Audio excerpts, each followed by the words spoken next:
네, 민심은 천심입니다. 그러니까 시민들의 마음이 곧 하늘의 마음 가장 중요한 근거 준거다라는 게 이제 코너명인데요. 좋은 코너명입니다. 목요일의 고정 코너. 오늘도 두 분 모셨습니다. 노정열 방송인 그리고 배종찬 인사이드 K 소장 모셨습니다. 어서 오십시오. 안녕하십니까, 배종찬입니다. 네. 저희가 내기할 때는 20%대로 안 떨어졌다가 네네. 바로 그 다음 주에 떨어졌네요. 제가 이제 이번 주를 염두에 뒀던 거죠. 원래? 근데 실제 이제 그 그렇게 조사가 말씀을 주시지. 조사가 실시된 것은 지난주였고 네. 지난주였으니까 거진 맞아 떨어졌다고 봐야 되겠죠. 지난주의 여론이 이제 반영된 네. 거다. 네. 그러니까 갤럽 조사인 경우에는 뭐 수치를 말씀드리면 개요를 다 소개를 해드려야 돼서 네네. 그런데 그 당시에 우리 노정열 방송인과 내기를 할 때 네. 제가 했던 수치 그대로 나왔지 않습니까? 28.5. 네. 그대로까지는 아니고 28% 되죠. 네. 거의 뭐 같다고 봐야죠. 네, 하여튼 두 분이 거의 같았었어요. 네. 네. 하여튼. 방금 전에 말씀드린 28.5%는 한국갤럽이 자체 조사로 지난 26일부터 28일까지 실시한 조사이고요. 대통령의 국정 수행에 대해서 물어봤는데 한국갤럽 조사는 28% 긍정평가, 부정평가는 62%로 나왔고요. 자세한 사항은 중앙선거론조사 심의위원회 홈페이지에서 확인 가능합니다. 자, 그럼 전문가시니까 하나만 네. 여쭤보면 유독 갤럽의 정기조사가 네. 주목받는 까닭이 있습니까? 일단은 조사 방식 자체가 전화 면접 조사이기 때문에 네. 또 유선 전화까지도 포함되어 있기 때문에 또 오랜 기간 동안 계속 꾸준히 자체 조사로만 금요일 또 매주 금요일 또 명절이 들어있는 기간에는 금요일 발표 못하는 경우들도 있습니다. 또 네네. 선거가 있는 경우에는 근데 네. 오랫동안 MB 때부터 계속해서 꾸준히 발표되어 왔던 그 공신력으로 봐야 되겠죠. 네. 예.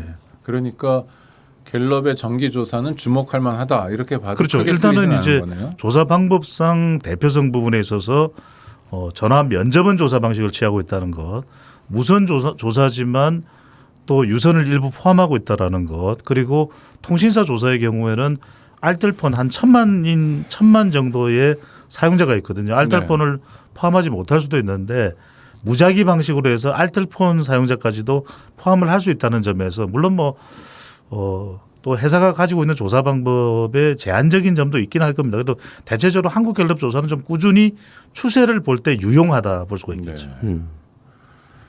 그래서 지금 결론은 집권 이제 3개월이 채 안 됐는데 20%에 돼 있고 또 다른 조사를 봐도 20%대가 반복적으로 확인되고 있어요. 혹시 30대 초반이 나온 것도 있지만 그 조사에서 또 유의미하게 네. 부정이 더 올라갑니다. 62가 있던 게 있는데 그렇죠. 네. 64호까지 간 게 있어요 또. 네. 30을 넘었다 치더라도. 그렇습니다. 수치는 말씀하시지 말고 네, 네. 네. 뉴스핌이 안에서치 의뢰를 했던 조사죠. 부정평가가 2배 이상 나오는 것도 있다. 좀 자리 잡는 경향 같아 보여요. 지금. 그렇습니다. 그 추세를 보더라도 방금 전에 노 방송인이 이야기를 했듯이 직전 조사 비교해 보면 그 조사도 올라가는 추세였는데 이번 주에 발표된 조사는 또 꺾여서 내려오는. 네. 그래서 내림세, 그게 30%대 초반이든 아니면 20%대 후반이든 내림세가 지속됐다라는 공통점을 발견할 수가 있는 것이죠. 저 두 분의 예측력은 뭐 자타가 공인하는 타도 공인하나 할때 죄송합니다. 네네. 사실 자타가 공인하는 거니까. 아니, 오창익 진행자가 그래서 밥 사기로 했잖아요. 네네 그러니까요. 그런데 어떻습니까? 지금 이 추세, 20% 후반대 지지율 추세가 이게 여기서 맴돌 것 같습니까? 아니면 조금 더 떨어지거나 또는 반등할 것 같습니까?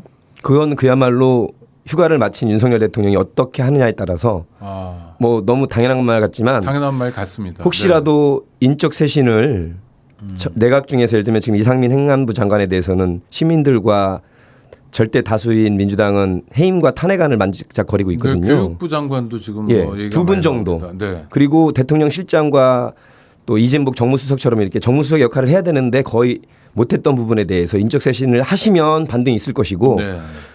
전문용어로 뭉개시고 그냥 지지율 신경 안 쓰고 나는 국민만 바라보고 간다.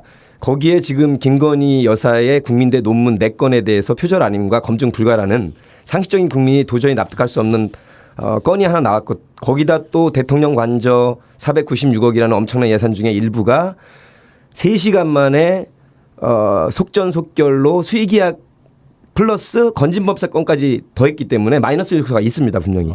그런데 윤 대통령이 대학로에 가서 문화예술을 즐기시는 것은 플러스 포인트거든요. 거기 플러스 인적 쇄신을 4명이 아니라 3명 이상이라도 단행을 한다면 국민의 말을 듣겠다는 뜻이기 때문에 오를 가능성이 있다. 네. 그렇게 보입니다.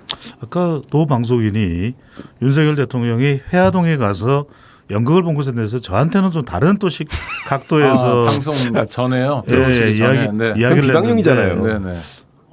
그래도 사진은 공개되지 않았습니까? 네. 사진이 공개된 걸로 네. 알고 있는데 저는 문화예술을 죽였다고 그랬거든요. 네. 네. 그랬더니 주류를 언급하시길래 뒤풀이 했다. 아닙니다. 저는 네. 언급을 하긴 했네요. 네. 그렇죠. 네. 그래서 제가 그랬습니다. 아니 전 뒤풀이 네. 했다는 걸 나쁘게 보고 싶지는 않고요. 아, 그럼요. 연극 당연히. 배우들 입장에서 대통령이 예. 오시고 공연에 네. 그러면 그 공연이 뭐 대박이 날 수도 있지 않습니까? 네. 문재인 전 대통령도 뭐 제주도에 여행을 갔는데 무슨 티셔츠를 뭐 입었다면서요. 예, 예. 반바지. 부부가 네. 그래서 그 티셔츠가 뭐 많이 팔린다 이런 효과가 있잖아요. 아니 그런 것까지 기사인데 그렇구나. 네. 연극을 봐주면 그래도 예. 이제 연극이 늘 힘드니까 이렇게 격려 또 지원의 의미도 있고 좀 좋게 보고 또 저는- 기왕 간 김에 네. 뒤풀이도 하는 것도 그렇습니다. 괜찮은데요. 저는 대통령의 지지율 전망은 네. 노 방송인과는 다릅니다. 왜 그러냐면 지금 응답자 특성에서 지지율이 멈추지 않고 더 내려갈 여지가 있다는 거예요. 왜냐하면 네.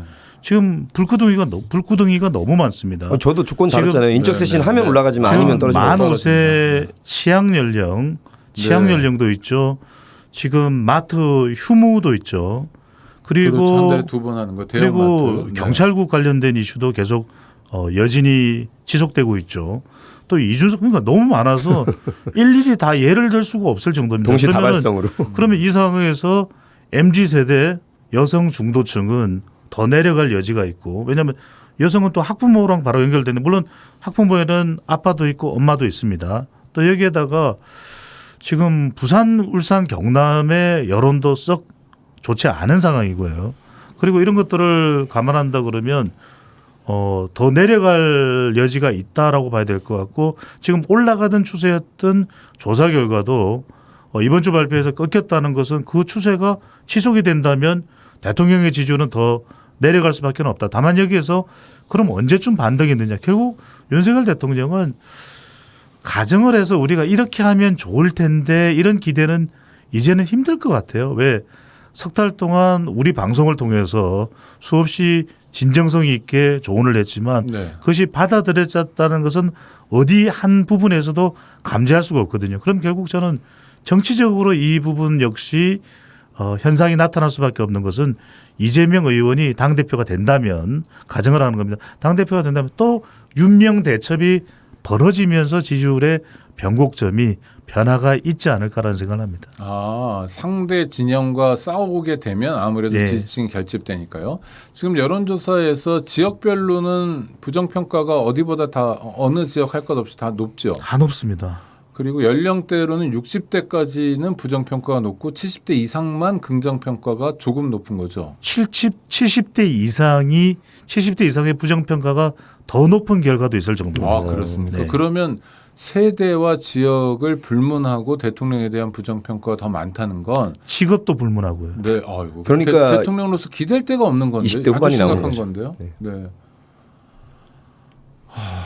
반등할 가능성도 물론 인적 쇄신이 네. 있습니다만, 근데 이미 보도가 나온 게 나는 함부로 사람을 내치지 않는다. 뭐 이런 말씀을 대통령실 근데 입장이라고 나오더라고요. 뭐 정무에 관여하지 않는다고 하셨지만 실제로 관여한 것처럼 그 언변이란 건 언제든지 또 다른 액션에 의해서 바뀔 수 있는 거니까요. 그리고 그러셔야 되고 예. 지지율 신경 안 쓴다고 하셨지만 신경 쓰셔야 되고 네. 도스태핑 하나만은 했지만 준비하셔서 하려면 제대로 다른 형식으로라도 하셔야 되는 것이고 사실 길은 언제든지 마음을 여시고 나를 안 찍은 절반의 국민을 생각하면 항상 무서운 거거든요. 그거 하나만 딱 생각하시면 되는데 잘 생각이 안 되시나 봐요. 그렇게. 저는 노 방송인과는 생각이 좀 다릅니다. 그러니까 윤석열 대통령이 검사 시절부터 대체적으로 대결 구도의 자극 속에서 자신의 경쟁력을 성장시켜 온 인물이거든요. 자신의 경쟁력을. 네네. 그냥 단순히 이제 그 자체만으로 볼 때 조윤 갈등이 있었죠. 추윤 갈등이 있었죠. 그다음에 대선에서는 윤명 대첩이 있었거든요. 네. 결국에는 이재명 의원이 당대표가 될 때 그때 정치적 대결로 인해서 이거 큰일 났다. 모든 수단을 내가 동원하지 않으면 내가 이거 큰일 나겠는데 사달라겠는데 그럴 때 이준석 대표에 대한 생각도 진정성 여부를 떠나서 바뀔 수가 있는 거죠. 그러니까 지난 대선 때 이준석 대표에 대해서 소맥 해동을 통해서 이준석 대표의 손을 들어줬던 것은 이준석 대표가 좋았고 이준석 대표가 대견스럽고 이준석 아니었겠죠. 이준석 대표가 네. 협력적이어서가 아니라 만약 이준석 대표와 결별한다면 헤어질 결심 탕행입니다. 이렇게 될 경우에는 대통령도 그때 대선 후보 때 타결받을 수밖에 없고 어퍼컷을 자기가 맞을 수도 있는 거예요. 네. 그래서 변했듯이 저는 경쟁자인 이재명 의원이 당대표가 되는 순간 그제서야 윤석열 대통령의 태도가 저는 달라질 거예요. 뭐 민주당이 전열을 가다듬고 뭐 대표가 생긴다는 건 네. 이제 진용을 갖추게 되는 거니까 그러면 보다 적극적인 대응을 한다든지 뭐 정부의 실책을 뭐 잘 비판한다든지 하면 긴장감은 높아질 텐데 문제는 대선 때 보여줬던 긴장감 이를테면 한 표를 더 벌기 위해서 뭐 안철수, 이준석 뭐 이렇게 같이 갔던 모습을 기대하려면 선거나 뭔가 메가 이벤트가 있어야 되는데 그러면서 조금 답답해 보이는데요. 노 평론가께서는. 예. 크게 보면 저는 같은데 자꾸 저랑 네. 다르다 그러는데 저랑 변준환 소장님은 거의 같다고 저는 생각하고 네. 민주당 전당대회가 그럼 8월 28일 날 끝나는데 아직도 20여일이 남은 이 소중한 순간에 더군다나 전 세계적으로 조금 정상적인 몰라도 전쟁에 물가 위기에 그렇죠. 이토록 네. 심한 또 미중 갈등이 벌어지고 있는 상황에서 20여일을 그러면 민주당 전당대회 진용 갇힐 때까지 자기는 스스로 셀프 윤석열 발 개혁을 안 하고 쇄신 안 한다? 그러면 이제 10%대까지 또 떨어지는 거죠. 그 다음에 그러면 저쪽에 진용을 갖추는 것을 따라서 반사적으로 반등을 한다? 하수 중에 하수적인 정치고요. 이거 100일도 안 된 분이 그렇게 정치를 하려고 하면 안 되죠. 그래서 저는 대통령 실장도 존재감이 미미할 뿐더러 청와대 각종 수석들의 존재감이나 역할이 너무나 미미해요. 그러니까 본인도 문제지만 제가 만약에 대통령 실장이나 모 수석이라면 잘릴 까고 하고 이러시면 안 되라고 그렇게 충원이라도 하고 간언을 좀 했으면 좋겠어요. 잘 안 보입니다. 근데. 왜 그런 모습이 안 보일까요? 존재하지 않는 걸까요? 아니면 아마 몇 번 시도를 했는데도 이분 성격이 검찰총장 할 때까지 보면 굉장히 독단적이고 독선적인 것은 분명하신 것 같아서 에이 그러니 그냥 자리 보전하자. 며칠 만에 잘린 수석하느니 100일을 넘겨보자 이런 생각이 있지 않을까 하는 게 저의 생각입니다. 지금 아주 독특한 구조가 대통령 외에는 당도 그렇고 구심점이 없어요.